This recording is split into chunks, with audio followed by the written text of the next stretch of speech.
So in this video we're going to look at completing the student marks assignment.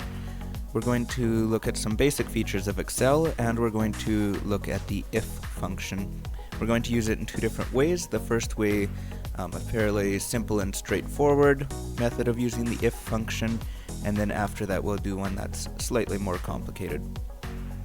So in this file we have two different pages. We've got the instructions page, and then we also have the marks page, and here's where the students are listed, as well as the mark that they got on this assignment. So the instructions tell us a certain college class has 101 students. The class recently completed an assignment and their marks are listed. The assignment was out of 75 marks. Number 1, find the percent each student got on their assignment. So if we go to the marks page, I'm going to make a new column here for percent. And since the assignment was out of 75 marks, we can just find the percent by taking their mark and dividing by 75.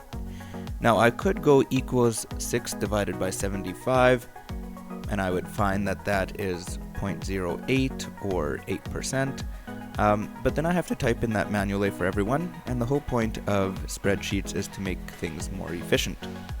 So instead of doing that, I'm going to go equals, and then I'm just going to pull the value from this other cell. So I'm going to click on B2 and then divide by 75. What this will do is that it'll allow me to drag this formula down, and everything in Excel is, on Google Sheets as well, is referential. So when it says B2 over 75, it's really relating that to where I currently am, which is C2, so it's really saying take the cell to the left, divide by 75. Then if I drag that down, it will always keep doing that. Take the cell to the left, divide by 75. So we can hit enter.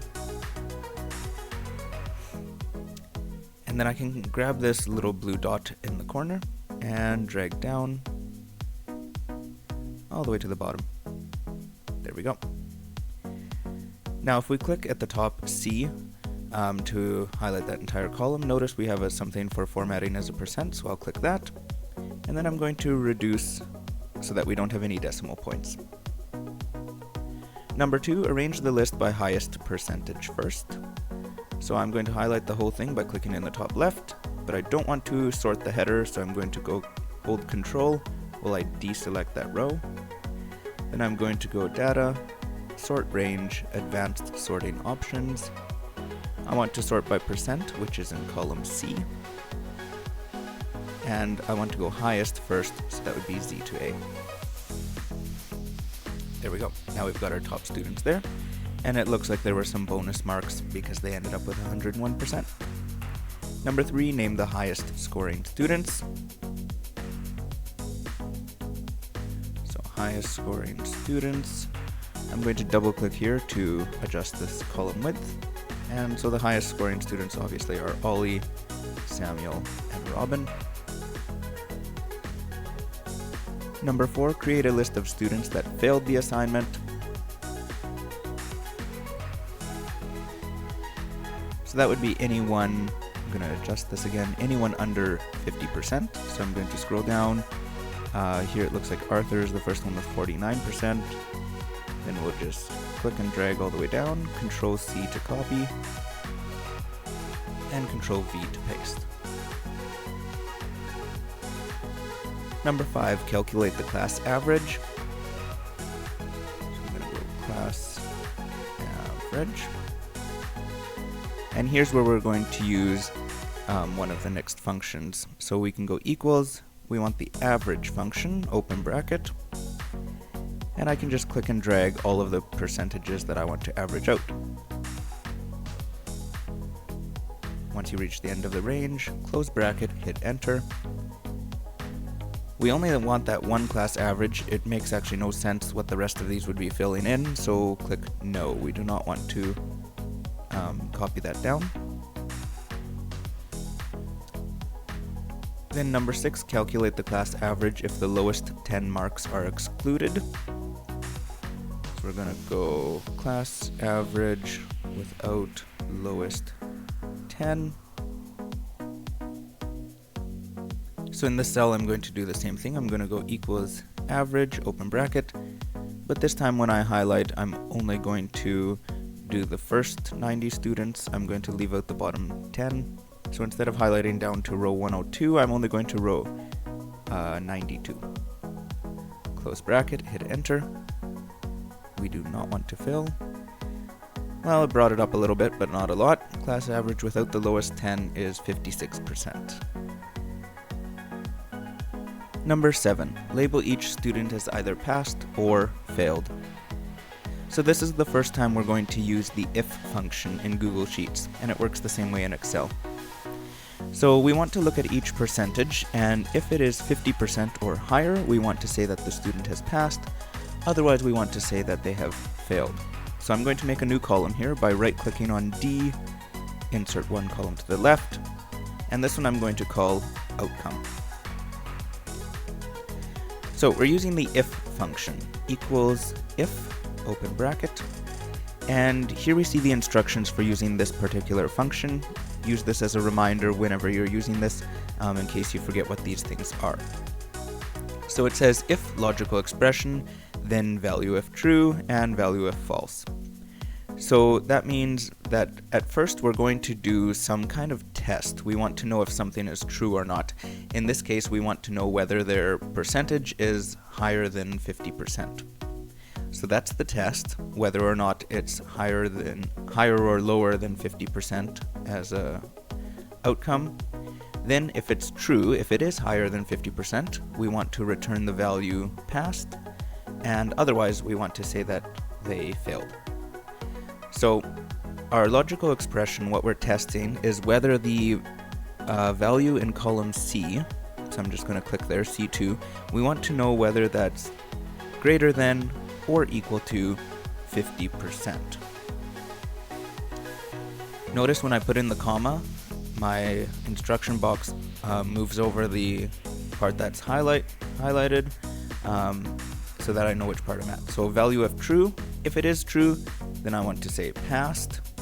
However, I want to produce this as text, and the only way that the functions know what to do with text is if we put it in quotation marks. Anytime you're dealing with text, whether searching for it or wanting to produce it, it must be in quotation marks, otherwise the function doesn't know what to do with it. Comma again, now our highlighted part is moved down to value of false. If it's false, meaning they got less than 50%, we want to say failed, and that's again going to be in quotations, close bracket. So our complete formula here equals if the value in C2 is greater than or equal to 50%, then we will say that passed, otherwise we'll say failed. We'll hit enter, and we can see that they passed. If we drag this down a little bit, these should all say passed, and they do. Keep dragging down all the way to the bottom of the list, and there we can see that the bottom ones say failed, and right here is this split, just like we wanted. Number 8, assign letter grades to each student. So less than 50 is an F, 50 to 59 is a D, 60 to 69 is a C, 70 to 85 is a B, and anything 85 and above is an A. So we can still use the if function, however this one's going to be a little more complex, because we've got multiple criteria we're working with. So again, I'm going to make a new column. I'm going to call this one letter grade, and I'm going to go equal. And now because I have multiple scenarios, multiple different criteria I'm looking at, I'm going to go ifs. It's a slightly different function than the if function. The if function really only has two possibilities. When we did the pass fail, there was only two outcomes. Either they passed or they failed. When there's multiple outcomes, they can get either an A or a B or a C, D, E, whatever it is. Then we need the ifs function because there's multiple possible outcomes. So, condition. If C is greater than... Now, these you have to do in order. And they either have to start from the top letter and go down, or they can start from the bottom letter and go up. You can't just do a random order of things. So I'm going to start with the A's and then move my way down. So the percentage, if it's greater than or equal to 85, then I want to return an A. And I'm putting that in quotations. Then a comma. Now we list the second condition. Now we want to know if that cell is greater than or equal to 70. So click the cell again, greater than or equal to 70. If that's the case, then we're going to give them a B. Then go again, C2, if that's greater than or equal to 60, then we're going to give a C. And if C2 is greater than or equal to 50, then that's going to be a D. Now the only other option after we go through these options is for it to be less than 50. So the last one needs to account for all other possibilities. So we're going to say C2 less than 50. Then that's going to be an F. Now, I'm going to test this by hitting enter, but I don't think it's actually going to work. No, it clearly did not work because this person passed with more than full marks and it's giving them the letter grade F. Now, reason it didn't work is because when I said 85, 70, 60, 50, and 50, I didn't add the percentages, and the percentages are formatted into our column C. So, I'm going to click out of there for a second. As a reminder, notice that the spreadsheet with this letter F here is the result, but if I click on that cell, the result is F, but again in this function box at the top, it's telling you what's actually placed in that cell. So if I want to adapt this formula, I can just click on F and then go up to this function box, and I can click in the box anywhere here, and then I can add the percentage behind the 85.